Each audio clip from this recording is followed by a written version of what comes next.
Hi everyone, just want to do this quick video. Apologise for my croaky voice. I've got a bit of a cold at the moment. Anyway, so I just want to show you some of these new pieces that we've got for the clicky walls system. So this bit is a little broken down wall and I love this. So again, thinking about what we're going to do in the actual game, how you would incorporate a piece like this. Your players obviously is very visual, so it's not exactly theatre of the mind when you're using pieces like this. The players can see it, they can see that there's light shining through. If this was inside a room or something like that, you could put like one of those little battery powered tea lights flicker in so the light be shining through, which would look pretty cool. And then the players then might think of a way that then maybe they can break through, smash the wall down, or something like that. And then if they do, obviously you just easily slide that bit out and just chuck it on the floor. So that's that bit. I really like that piece. I think that's going to be interesting to use in game. Let me show you some of these other bits actually. So bring it down a little bit. So this is another really cool piece. I've sort of shown it before. So we've got this one which is a bit cracked, and then we've got this one which is heavily fractured, and then you've got this one which has actually got a built-in trap.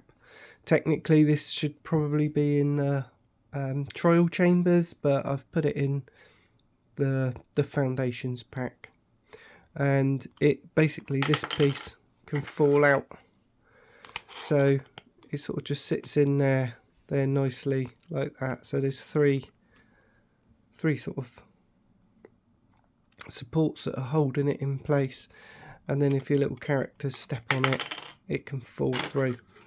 So it could be a trap, or it could just be they could spot it, see that it's another entrance to deeper into the dungeon.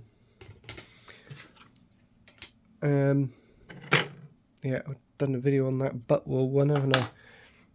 Although I've done another shelf. This one is more squared off, and I haven't checked the little pins yet because it failed. I don't know, something wrong with printer, it keeps curling on the corners. I think it's the temperature, but that failed, and the little thing failed as well, and some of it's in there. Look, I've got great lighting in here this morning. That bit of string there is part of one of these little fingers, but yeah, it's a little bit distorted, never mind. And another issue with that bit I just showed you, this slidey out wall, that's why this corner's missing. Again, it just curled in the corner and failed a little bit. Such is the life of 3D printing. Really like this bit. I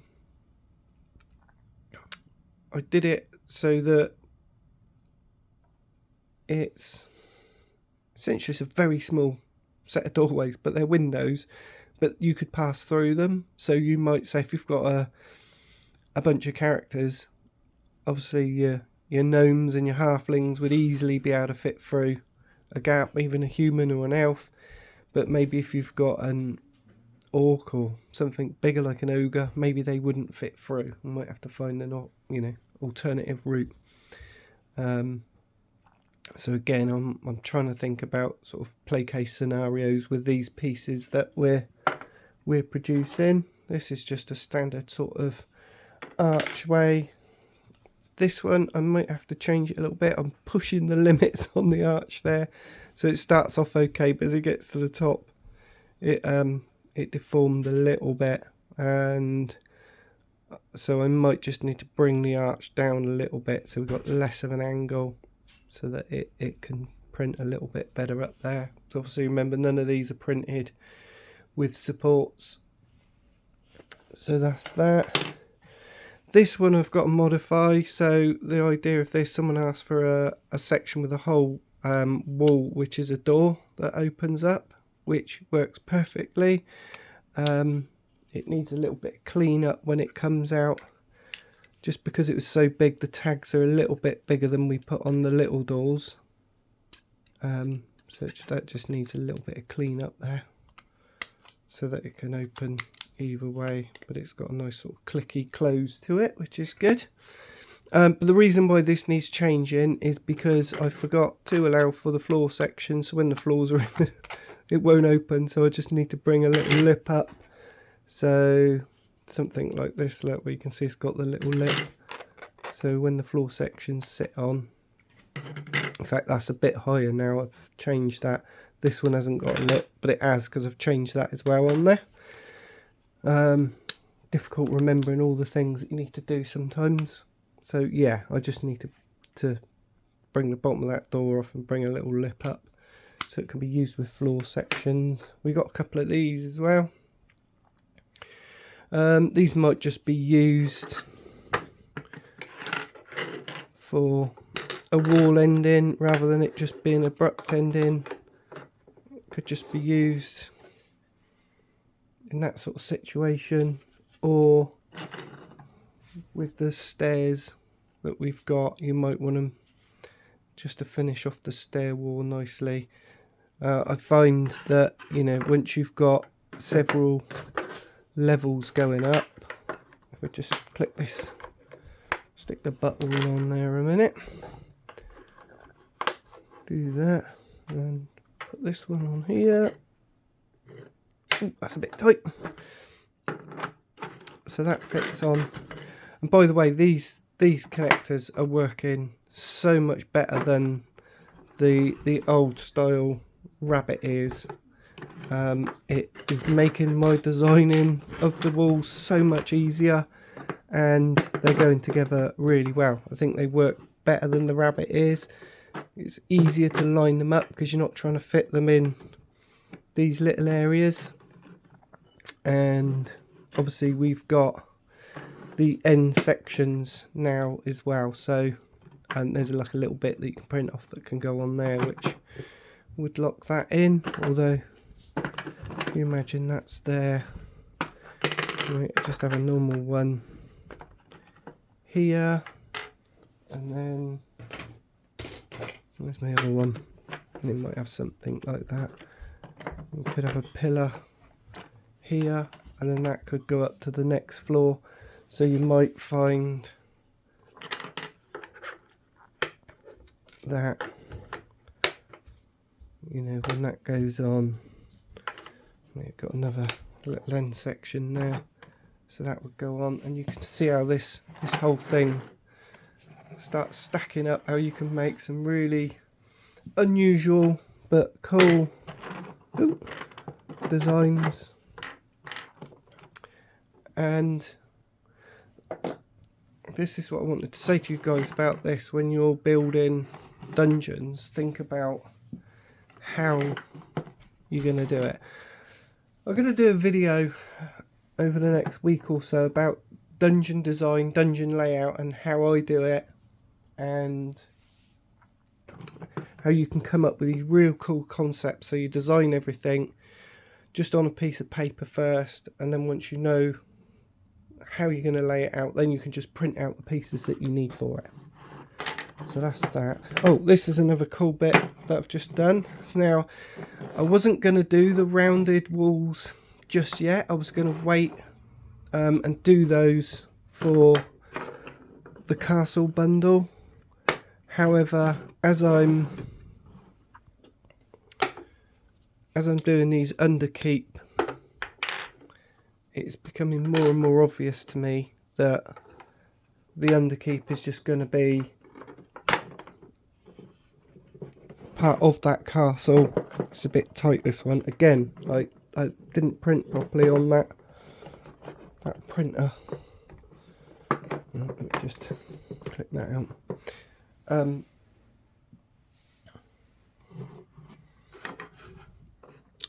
what I've done, I've actually ordered an enclosure, because the printer that I'm using is just a Bambu Labs A1, and it's open, and I think it's the temperature fluctuation. It's cooling the plate down, so it's pulling back. As I say, prints the whole thing. Everything's pretty good except that bed adhesion, which is a bit annoying, doing my head in. It's wobbling because that bit's not. There you go. So it still clicks together. It's just a bit stiff. But when they're a bit stiff, obviously, this is a good thing about clicky walls. You can build something, you can just pick it up, move it about, nice and easy. So yeah, so we got the round walls, as I was saying, when I got distracted. Excuse me.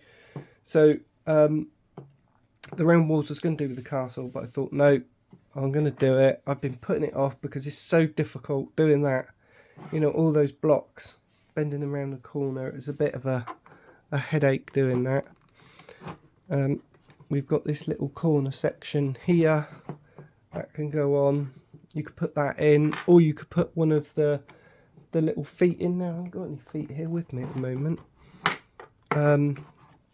So that you could put a pillar on the top of it, which would make it easier to connect, etc. There's a little bit of floor which fits in there. There's also a round floor which will fit in there, up against the normal floor like that. Yeah. So when I come to do the castle, now I've got these walls already. What I was planning to do with the castle was on a weekly basis, which I might still do, or I might just do it as an underkeep bundle, the way that I'm doing the other one. So obviously the underkeep's all underground, but the castle will come up above ground, but it might just be a season, so we just do 3 months developing these castle sections. But I'm really pleased with the way this come out. It took a little while to get there, but it's a really nice addition to the dungeon to be able to have these, you know, these spiraling walkways, passageways, etc. Opens up a lot of potential for the whole clicky wall system now, having these curves, and these are all part of the foundation pack. So if you're not subscribed to the Underkeep, to the Masons Conclave, then basically as soon as you subscribe, you get all the foundation walls, which is all these sorts of things that you can see here. Most of these, all of them except this rock one. That's not part of it. This is going to be later on in the Underchasm.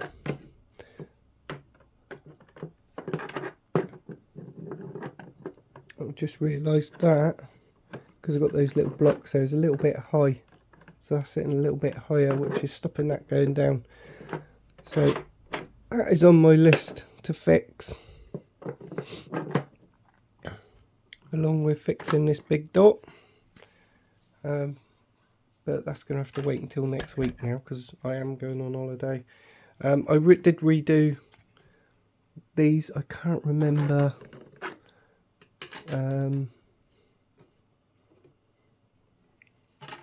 Can't remember if I did these in the last video or not. I'll tell you what I didn't do. We'll just pop this in here a second.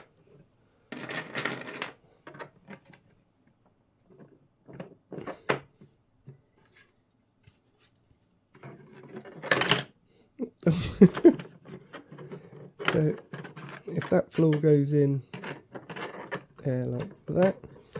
Oh, by the way, these floors are not as tight now, so they got a little bit more movement, because people were saying with certain walls they were struggling, so just reduce them down a little bit. Let's pop that on there, because that doesn't help if that's moving. Just makes them easier to get them out if you want to. If you drop them in, you want to take them back out, makes it easier. Also, with the rabbit ears, we've got these little notches like here, which are cut out. That's where the rabbit ears would, yeah, I'll show you on here. So the notches were there, so they'd fit over those areas where the rabbit ears are. Because they're going, these have gone now. These are going to go. They're going to be phased out because you don't need them, and it will mean that it will actually make it easier to put your floors in, because quite often when you're putting your floors in, if they're going to fall, they're falling through that gap where the rabbit ears go, so it make them a little bit more secure. So anyway, pop that in.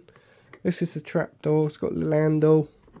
It clicks in. It could be a hidden floor though, because it's all part of the flagstones. So I'll be doing another version of this where it's wooden, so it's a nice big trapdoor. Again, we've got a tiny trapdoor that comes with a bell tower. We've got the heavy trapdoor, which is about the size of one of these squares, but with this big one, obviously monsters could come up through the floor when you're using this. And this is the new steps that I've used. Someone was asking me about how you attach them. You literally just drop them in. They're just designed to fit in that hole. They could go this way round as well. Just drop them in, look, and then you've got a little staircase. They won't go this way. Ooh. They won't go that way because your doors. So I mean they will, but they're a bit cockeyed. Now I've done these steps like this so that you can stick your miniature base in if you wanted them halfway up the stairs, but I haven't tried it yet, so I don't know if this is the right. I've just whacked them in, and this is the first test print, so we'll see if that works. If it's a bit too wide or a bit narrow, I'll shift the steps about. If anybody's tried to print that and it didn't print properly, it's because these back bits were a little bit too heavy. They are a little bit stringy now, but that's because I had to move this section because it was trying to print it floating. It didn't work. So that's done. So yeah, little update, and can build some great little dungeon sections.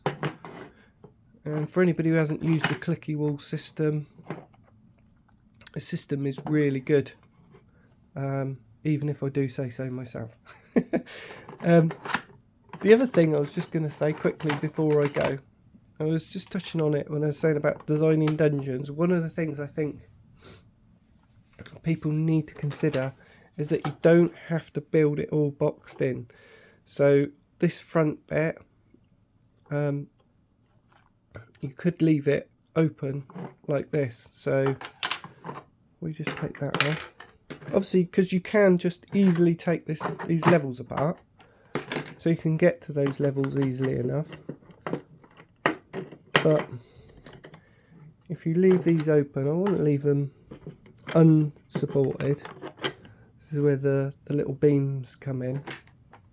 But if you're building like this, you can, so that's falling out because I haven't got the beam in, but beam or open wall or something like that, like this one, it's nice and open and it's still playable.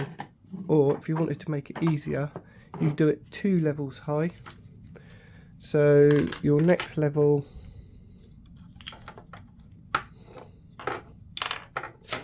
would be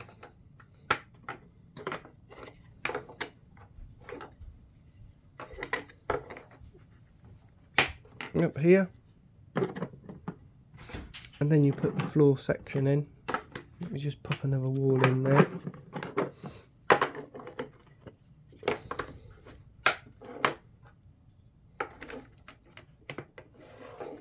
Just by putting these little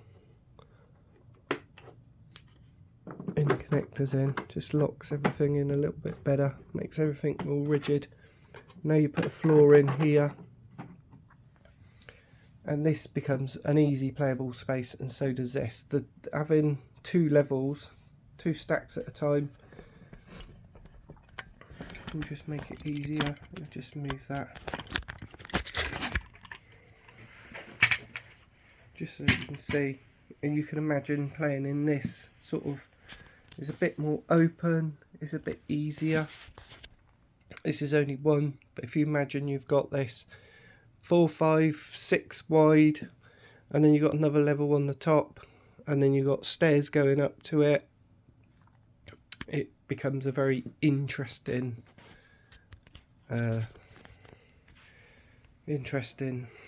feature to play on. Cheers guys, hope you found that useful, and if you haven't joined our forum already, join that or subscribe to the YouTube channel, because we're always doing updates like this and you can see how we're getting on. See you in the next one. Cheers guys, bye.